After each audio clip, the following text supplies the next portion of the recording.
Hello everyone, I am Sanjay sir from SN classes Abohar. आज हम करने वाले हैं टॉप 10 क्वेश्चंस 2 मई 2020, जो कि काफ़ी इंपॉर्टेंट करंट अफेयर है हर एक एग्ज़ाम के लिए। So welcome to SN classes Abohar. आज हम जो आपका पहला क्वेश्चन लेके आ रहे हैं वो है, प्रीति सूदान का कार्यकाल कितने समय के लिए बढ़ा दिया गया है? तो ये है 3 महीने के लिए। तो कितने समय के लिए? 3 महीने के लिए। और जो प्रीति सूदान है ये सचिव हैं, तो किस मंत्रालय की सचिव हैं? ये स्वास्थ्य और परिवार कल्याण मंत्रालय की सचिव हैं। ओके, तो और भी कई सचिव हैं जिनकी नियुक्तियां हुई हैं, अभी नई नियुक्तियां हुई हैं, तो वो सभी मैं नोट करवा देता हूँ। आप या तो स्क्रीनशॉट ले लेना या फिर आप कॉपी पे साथ ही साथ नोट करते जाना। ओके, जैसे कि आर्थिक मामलों के सचिव बने हैं तरुण बजाज, एमएसएमई के सचिव बने हैं अरविंद कुमार शर्मा, उच्च शिक्षा विभाग और सूचना और प्रसारण मंत्रालय के जो सचिव बने हैं अमित खरे। इसके अलावा ग्रामीण विभाग के सचिव बने हैं नागेंद्र नाथ सिन्हा, खेल विभाग के सचिव बने हैं रवि मित्तल, और सड़क परिवहन और राजमार्ग मंत्रालय के जो सचिव बने हैं वो बने हैं अरामने गिरिधर। और पर्यावरण वन और जलवायु परिवर्तन मंत्रालय के जो सचिव हैं वो है रामेश्वरम प्रसाद गुप्ता। इस्पात मंत्रालय के सचिव प्रदीप कुमार त्रिपाठी, और पेट्रोलियम और प्राकृतिक गैस मंत्रालय के जो सचिव बने हैं तरुण कपूर। ओके, और उपभोक्ता मामलों के सचिव बने हैं लीना नंदन, सचिव कॉरपोरेट मामलों के सचिव बने हैं राजेश वर्मा, और सांस्कृतिक मामलों के सचिव बने हैं आनंद कुमार। तो ये जो जितने भी सचिव बने हैं वो सब काफ़ी इंपॉर्टेंट है, सब नोट कर लेना, ठीक है, या फिर स्क्रीनशॉट ले लेना और अपनी कॉपी में नोट कर लेना बाद में। ओके, और नेक्स्ट जो क्वेश्चन है वो है, एडीबी बैंक ने कोरोना वायरस महामारी से लड़ने के लिए भारत को कितनी राशि का ऋण स्वीकृत किया है? तो ये है 1.5 बिलियन अमेरिकी डॉलर। एडीबी मतलब एशियन डेवलपमेंट बैंक। तो आज मुझे कमेंट बॉक्स में बताएं कि एशियन डेवलपमेंट बैंक जो है, एडीबी बैंक जो है, इसका हेडक्वार्टर कहाँ पे है, ठीक है? तो कमेंट में ज़रूर बताएं। So please do not forget click the subscribe button and hit the bell icon. Okay, subscribe जरूर कीजिएगा। नेक्स्ट है, वित्त मंत्रालय ने अंतर्राष्ट्रीय वित्तीय सेवा केंद्र प्राधिकरण की स्थापना की है, यानी कि IFSCA। तो किसकी स्थापना की है? IFSCA। तो इसका हेडक्वार्टर कहाँ स्थित होगा? तो इसका हेडक्वार्टर गांधीनगर में स्थित होगा, और गांधीनगर गुजरात की राजधानी है। ओके, और वित्त मंत्री निर्मला सीतारमण है, ये भी नोट कर लेना। वित्त मंत्री कौन है? निर्मला सीतारमण। नेक्स्ट है, मैक्स लाइफ इंश्योरेंस में कौन से बैंक ने 29% हिस्सेदारी खरीदी है? तो ये है एक्सिस बैंक। तो एक्सिस बैंक के पास पहले मैक्स लाइफ इंश्योरेंस की 1% हिस्सेदारी खरीदी थी। पहले कितनी खरीदी थी? 1%। और अब कितनी खरीद ली है? 29%। यानी कि टोटल इसके पास, एक्सिस बैंक के पास मैक्स लाइफ इंश्योरेंस की कितनी हिस्सेदारी हो गई है? टोटल 30%। यानी कि 100 में से 30% एक्सिस बैंक के पास मैक्स लाइफ इंश्योरेंस की हिस्सेदारी है, और बाकी की 70% किसके पास है? इसके खुद के पास है, मैक्स लाइफ इंश्योरेंस के पास। ओके, और इसके अलावा यहाँ पे इंपॉर्टेंट फैक्ट बता दूँ कि जो एप्पल कंपनी है उसने डार्क स्काई को ख़रीद लिया है।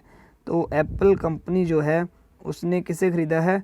डार्क स्काई, ठीक है। और एक कंपनी है पेयू, तो इसने किसे ख़रीदा है? तो इसने ख़रीदा है पेसेंस को ख़रीद लिया है। इसके अलावा फेसबुक जो है उसने रिलायंस जियो जो है इसको भी ख़रीद लिया है, लेकिन इसकी 100% हिस्सेदारी नहीं खरीदी है। रिलायंस जियो की 9.9%, यानी कि लगभग 10% हिस्सेदारी रिलायंस जियो की जो है वो फेसबुक ने खरीद ली है। इसके अलावा जो टीवीएस कंपनी है भारत की, उसने ब्रिटेन की कंपनी नॉर्टन को ख़रीद लिया है, नॉर्टन। ओके, तो ये भी ध्यान रखना। ओके, तो काफ़ी इंपॉर्टेंट फैक्ट है। सो नेक्स्ट है, वैज्ञानिकों ने पुष्टि की है कि आर्कटिक के ऊपर ओजोन परत में बना कितने लाख वर्ग किलोमीटर की परिधि वाला छेद बंद हो गया है? तो ये 10 लाख वर्ग किलोमीटर का छेद है वो बंद हो चुका है। और ओजोन परत जो है वो कहाँ पे पाई जाती है? पता होना चाहिए आपको, ये पाई जाती है समताप मंडल में। समताप मंडल मतलब स्ट्रेटोस्फेयर, ठीक है, समताप मंडल में, यानी कि स्ट्रेटोस्फेयर। तो जो ओजोन परत है वो समताप मंडल में पाई जाती है, और समताप मंडल से ही हवाई जहाज उड़ते हैं। तो अगर आपसे पूछे कि कौन से मंडल में जो हवाई जहाज उड़ते हैं तो समताप मंडल में, ओके, स्ट्रेटोस्फेयर में। और ओजोन के छेद को अगर पूछा जाए कौन सी यूनिट में मापा जाता है तो ओजोन के छेद को डॉब्सन यूनिट में मापा जाता है, डॉब्सन यूनिट, ठीक है। तो ये भी नोट कर लेना, डॉब्सन यूनिट में मापा जाता है ओजोन परत के छेद को। और जो एक चीज़ और यहाँ पे आर्कटिक शब्द आया, तो आर्कटिक और अंटार्कटिका इन दोनों में कंफ्यूज मत होना। जो पृथ्वी का ऊपरी हिस्सा है उसको आर्कटिक सागर बोलते हैं। जैसे मैं मान लो ये पृथ्वी है तो इसका जो ऊपरी हिस्सा है उसको आर्कटिक सागर बोलते हैं, और निचले हिस्से को क्या बोलते हैं, अंटार्कटिक महाद्वीप। तो निचले हिस्से को अंटार्कटिक महाद्वीप बोलते हैं। और अंटार्कटिक महाद्वीप है, वहाँ पे एक रिसर्च बेस बनेगा, एक रिसर्च बेस बनने वाला है। और ये कौन बनाएगा, ब्राज़ील। रिसर्च बेस जो है अंटार्कटिक महाद्वीप पर बनने वाला है, जो कि ब्राज़ील बनाएगा। और अंटार्कटिक महाद्वीप में एक मिशन भी चल रहा है जिसका नाम है मोज़ेक।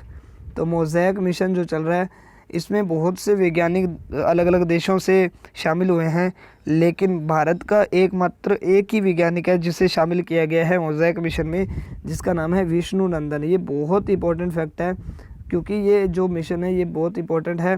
और ये इस मिशन में क्या होगा, इस मिशन में जलवायु परिवर्तन देखा जाएगा अंटार्कटिक महाद्वीप का, ओके। तो इसलिए इस मिशन में बहुत से वैज्ञानिकों को शामिल किया गया है, लेकिन भारत का एक ही वैज्ञानिक है जिसका नाम है विष्णु नंदन, ओके। तो ये मोज़ेक मिशन कहाँ पे किस पे चलाया गया, अंटार्कटिक महाद्वीप में, ओके। नेक्स्ट है आवास और शहरी विकास निगम के अध्यक्ष कौन बने हैं, तो ये है शिवदास मीणा, ओके, शिवदास मीणा।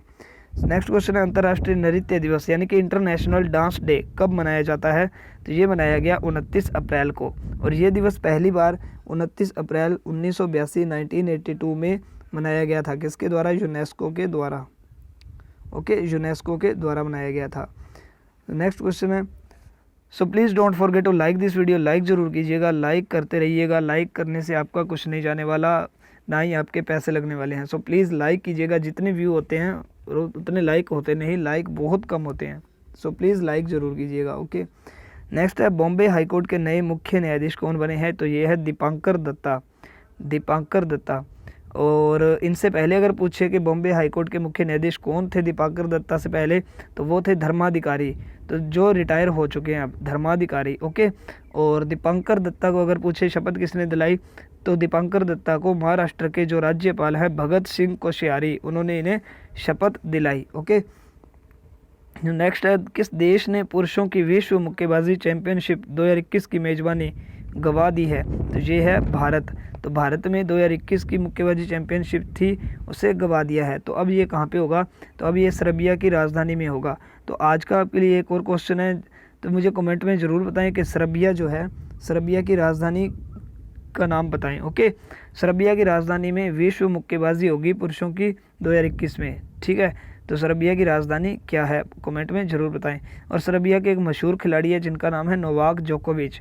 अगर पूछा जाए नोवाक जोकोविच जो सर्बिया के हैं वो किस खेल से संबंधित है, तो नोवाक जोकोविच टेनिस खिलाड़ी हैं, ओके, टेनिस खिलाड़ी। नेक्स्ट और लास्ट क्वेश्चन है अभिनेता इरफान खान का 29 अप्रैल 2020 को निधन हो गया। इन्हें किस फिल्म के लिए राष्ट्रीय पुरस्कार मिला था, तो इनकी फिल्म थी पान Singh Tomar.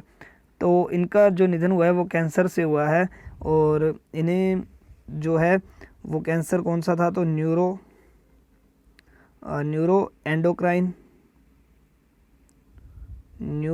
Endocrine tumour, okay. तो ये नोट कर लेना, न्यूरो एंडोक्राइन ट्यूमर कैंसर था। और इन पर एक किताब भी लिखी गई थी जो कि काफ़ी इंपॉर्टेंट है, जिसका नाम है Irfan Khan the man the dreamer the star. ये आपको फ़ोटो में दिखाई दे रही है, Irfan Khan the man the dreamer the star. तो ये किताब इन पर लिखी गई थी, और ये किताब बहुत इंपॉर्टेंट है। और ये किताब किसके द्वारा लिखी गई थी, असीम छाबड़ा। तो ये भी नोट कर लेना, किसके द्वारा, असीम छाबड़ा, ठीक है, असीम छाबड़ा। तो इनके द्वारा ये किताब लिखी गई थी, Irfan Khan the man the dreamer the star. तो ये बहुत ही फेमस अभिनेता थे, लेकिन अब हमारे बीच नहीं रहे। So thanks for watching my video, please subscribe my channel with bell icon. मिलते हैं नेक्स्ट वीडियो में, तब तक के लिए बाय बाय, टेक केयर।